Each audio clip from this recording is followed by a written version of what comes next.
This video will help you to run cables through the Experion Orion Console. Before you begin, you will need cable ties, which are located in the toolkit. You will also need scissors or a wire cutter.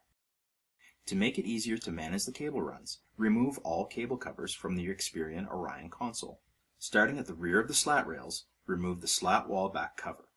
There is one thumb screw at each end of the slat wall back cover. Pull down on the thumb screws and then remove the cover. Remove the slat rail post cover. Repeat on the other side of the console. Remove the console feet cover. Then, remove the rear console leg cover. Repeat on the other side of the console. Remove the lower raceway cover. If this Experion Orion console is for the North American region, the slat wall cavity will contain the power strip cable for the power strip located on the slat wall. Unfasten the power cable.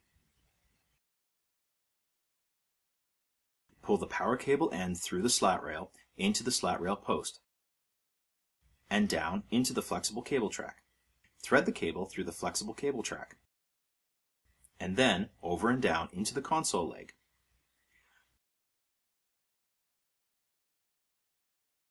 Pull the cable across the lower raceway to the power strip.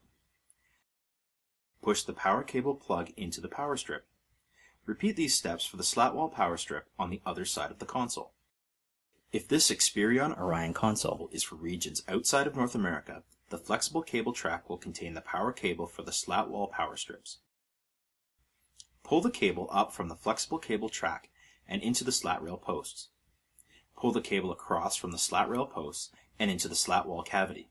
Push the power cable plug into the power strip. Repeat these steps for the slat wall power cable on the other side of the console. The cable for the work surface lift control is threaded under the work surface and then into the slat rail post. In the flexible cable track, locate the cable with the coupler attached, which connects to the lift control located under the lower raceway. Under the slat rail post, locate the end of the work surface lift control cable. Connect the two cables together and store the cable lengths in the slat rail post. You will need to thread the safety pressure tape cable from the underside of the work surface through the flexible cable track and console legs and through to the lower raceway. If this safety pressure tape is activated, the movement of the lift column stops. The lift control dongle is supplied unconnected and is located in the lower raceway. The lift control dongle supports the connection of the lift column as well as the safety pressure tape switch. Remove the existing cable connected to port 1 on the lift column control. Push the lift control dongle cable into port 1 in the lift column control. On the other end of the lift control dongle, push in the work surface control cable and push in the safety pressure tape cable.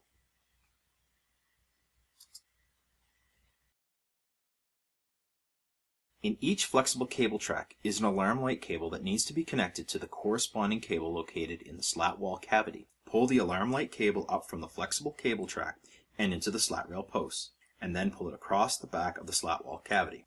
Connect the two parts of the alarm light cable together. The alarm light cable can be secured within the slat wall cavity using cable ties. Repeat these steps for the alarm light cable on the other side of the console. Power cables for the monitors are connected to the power outlets on the slat wall. Push any excess cable length through the brush grommet and into the slat wall cavity. Within the slat wall cavity, excess cable lengths can be secured using cable ties.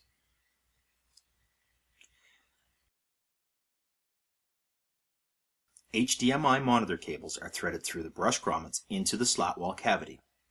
The minimum cable length from the slat wall to the equipment tray is 3.35 meters or 11 feet. Thread the cable along the slat wall and down into the slat rail post. Pull the cable down the slat rail post and into the flexible cable track. Thread the cable through the opening in the equipment tray and onto the cable tray above the workstation. Excess cable length can be secured and rested on the cable tray. Connect the HDMI cable to the workstation.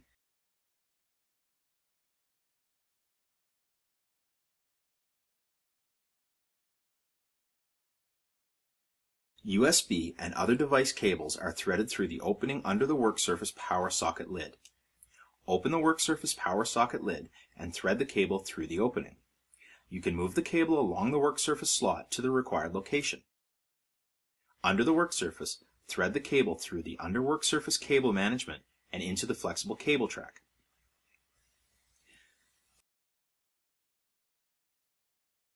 Thread the cable through the opening in the equipment tray and then connect it to the related equipment. Work surface devices that require power can be connected to the work surface power sockets located under the work surface power socket lid. Excess cable lengths can be threaded through the opening and secured away in the under work surface cable management.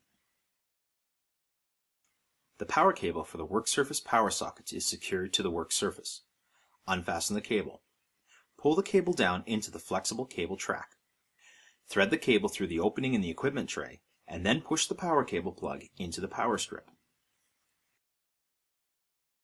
You can find other videos at www.honeywellprocess.com/support.